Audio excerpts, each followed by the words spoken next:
দর্শক, গতকালকে ছিল সেপ্টেম্বরের 1 তারিখ, তার আগে আগস্টের 31 তারিখ। 31 তারিখ আগস্টের এবং সেপ্টেম্বরের 1 তারিখ এই দুটো দিনকে কেন্দ্র করে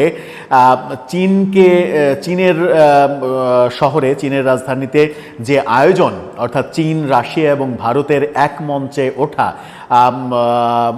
চীনের সঙ্গে ভারতের সম্পর্ক বন্ধুত্ব পর্যায়ে চলে যাওয়া এবং রাশিয়ার সঙ্গে একসঙ্গে তারা মুভমেন্ট তৈরি করতে যাওয়া, সাথে আরও 20টি রাষ্ট্রকে যুক্ত করার চেষ্টা, এই ব্যাপারগুলো একটা অন্য লেভেলের আলোড়ন তৈরি করবে। সেই আলোচনাটা আমরা 31শে আগস্টের কয়েকদিন আগেই বলেছিলাম এবং সেটা শেষ পর্যন্ত আজকে যখন সেপ্টেম্বরের 2 তারিখ, গতকালকে এই আয়োজন শেষ হয়েছে, আজকে এসে আমরা বলতেই পারি যে এই তিন নেতার আয়োজন, তিন নেতাকে ঘিরে যে আলোচনা, সেই আলোচনা বোধহয় ফলপ্রসূ দিকে গিয়েছে এবং নরেন্দ্র মোদী এবং পুতিনের যে ছবি গণমাধ্যমে এসেছে, সেই ছবিও বলে দেয় যে তাদের মধ্যে সম্পর্ক অন্য লেভেলে চলে গেছে, যেখানে ট্রাম্পের জন্য একটা বড় বার্তাও তৈরি হয়েছে। নরেন্দ্র মোদী এবং পুতিন যখন একেবারে মাখামাখি সম্পর্কের দিকে এগিয়ে গেছেন, তখন পুতিন নরেন্দ্র মোদীকে নিয়ে যে মন্তব্য করছেন, সেই মন্তব্যও আন্তর্জাতিক গণমাধ্যমে চাহর হয়েছে এবং আন্তর্জাতিক গণমাধ্যমে সেটা নিয়ে লেখালেখি হচ্ছে প্রচণ্ড। কি হলো গতকালকে এবং তার আগের দিন চীনে, এবং শেষ পর্যন্ত তাদের সম্পর্ক কোন দিকে গেল, কি বার্তা পেল আমেরিকা, সেগুলো একটু বুঝে ওঠার চেষ্টা করবো এই ভিডিওতে। থাকবেন পলিটিক্স টিভির নিয়মিত আয়োজনে।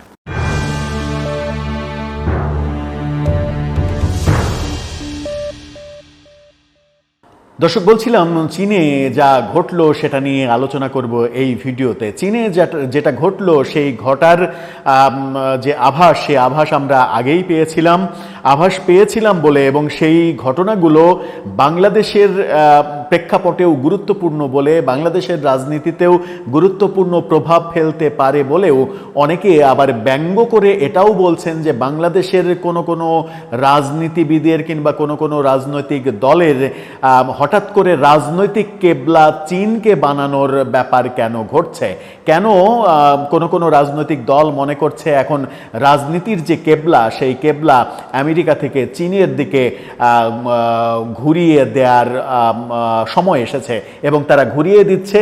চীন সফর ইতিমধ্যেই আমরা দেখেছি, গুরুত্বপূর্ণ রাজনৈতিক দলগুলোর চীন সফর। তাহলে কি বার্তা আসছে চীনে যে ঘটনাগুলো ঘটছে, সেই ঘটনা থেকে একটু বুঝে ওঠার চেষ্টা করব। গণমাধ্যম যে শিরোনামটা করেছে, শিরোনামটা আপনারা দেখে নিতে পারেন। গণমাধ্যম বলছে, মোদীকে মহামহিম প্রধানমন্ত্রী, প্রিয় বন্ধু, এমনটা সম্বোধন পুতিনের।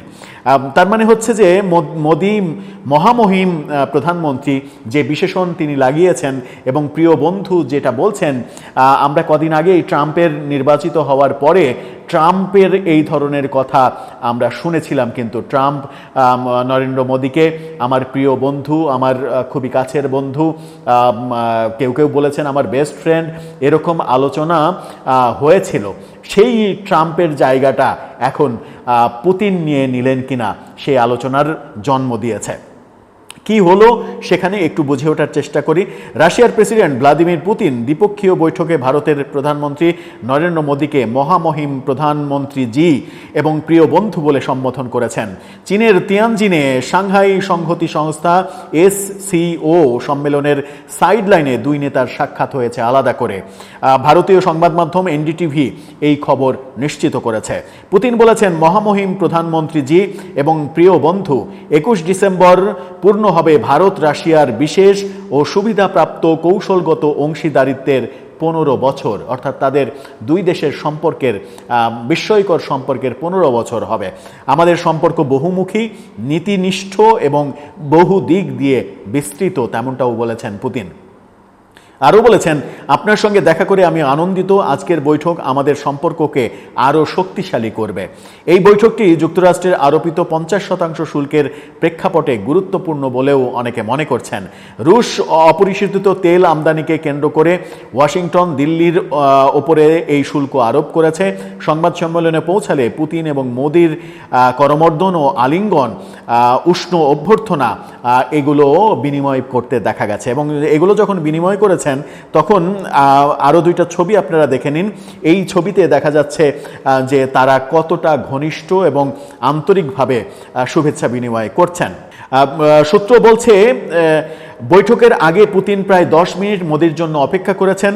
পরে গাড়ির ভেতরেই প্রায় 1 ঘন্টা তাদের আলোচনা চলে। মোদি পরে সামাজিক যোগাযোগ মাধ্যম এক্সে লিখেছেন, পুতিনের সঙ্গে ভ্রমণের সময়ের আলাপ সবসময় গভীর এবং তাৎপর্যপূর্ণ। অর্থাৎ বসে মিটিং করার সময় ছিল না, সময় অতিবাহিত হয়েছিল, সেই কারণে গাড়িতে 1 ঘন্টা সময় তারা মিটিং করেছেন। এটা একটা খুব গুরুত্বপূর্ণ ব্যাপার।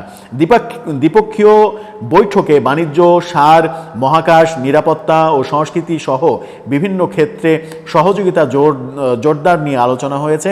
পাশাপাশি আঞ্চলিক ও বৈশ্বিক পরিস্থিতি, ইউক্রেন যুদ্ধের শান্তিপূর্ণ সমাধান নিয়েও আলোচনা হয়েছে। বৈঠককে চমৎকার আখ্যা দিয়ে মোদি বলেছেন, আমাদের বিশেষ ও কৌশলগত অংশীদারিত্ব আঞ্চলিক ও বৈশ্বিক স্থিতিশীলতার গুরুত্বপূর্ণ স্তম্ভ হয়ে আছে। যেটা নিয়ে সব থেকে বেশি আলোচনা হচ্ছিল সেটা হচ্ছে যে ভারত এবং চীনের শত্রু অবস্থা থেকে চরম বন্ধুত্বের লেভেলে যাওয়া, এবং সেই আলোচনার মাধ্যমে সেটা তো প্রতিষ্ঠিত হয়েছেই। ভারত চীনের বন্ধুত্বটা এখন একেবারে মোটামুটি এস্টাবলিশমেন্টের দিকে চলে গিয়েছে। এর মাঝেই পুতিনের সঙ্গে মোদির যে ব্যক্তিগত আন্তরিকতা, ব্যক্তিগত মুগ্ধতা দুইজনের ওপরে, সেটাও কিন্তু প্রকাশ পেয়েছে।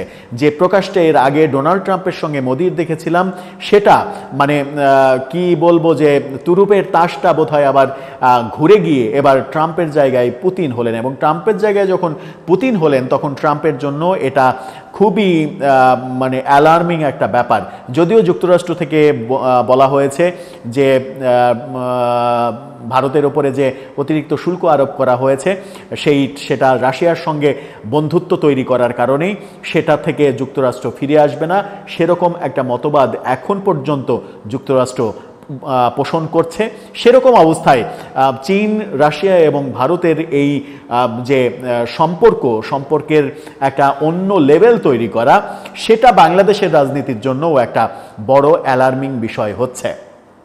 এর আগে মানে কয়েক মাস আগে পর্যন্ত আমরা যখন দেখেছি যে আমাদের রাজনীতিবিদদের কেবলা আমেরিকায় নির্ধারণ করতে, এর আগে তারও আগে গত সরকার থাকতে মানে আওয়ামী লীগ সরকার রাজনীতির কেবলা দিল্লিতে স্থাপন করেছিল বলে যে অভিযোগ, সেটা আমরা দেখেছি যে তার পতনের পরে কোনো রাজনৈতিক দলের কেবলা হয়তো ইসলামাবাদে স্থাপন করার চেষ্টা হয়েছে, কারো আমেরিকায় স্থাপনের চেষ্টা হয়েছে।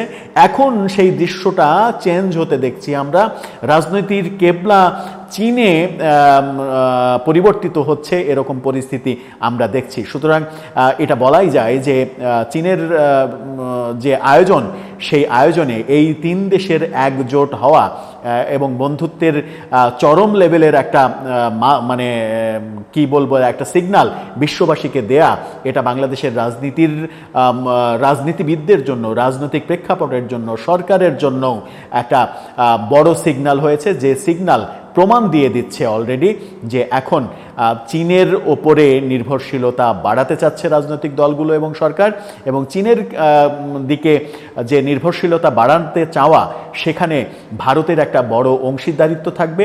সেই কারণেই ভারতের সঙ্গে সম্পর্ক ঝালাই করাটা এই সরকারের এবং রাজনীতিবিদদের জন্য খুবই গুরুত্বপূর্ণ হয়ে উঠতে পারে। কারণ শেখ হাসিনা পতনের পরে ভারতের সঙ্গে সম্পর্ক একেবারে জিরোতে নেমে গেছে বলেই মনে হচ্ছে।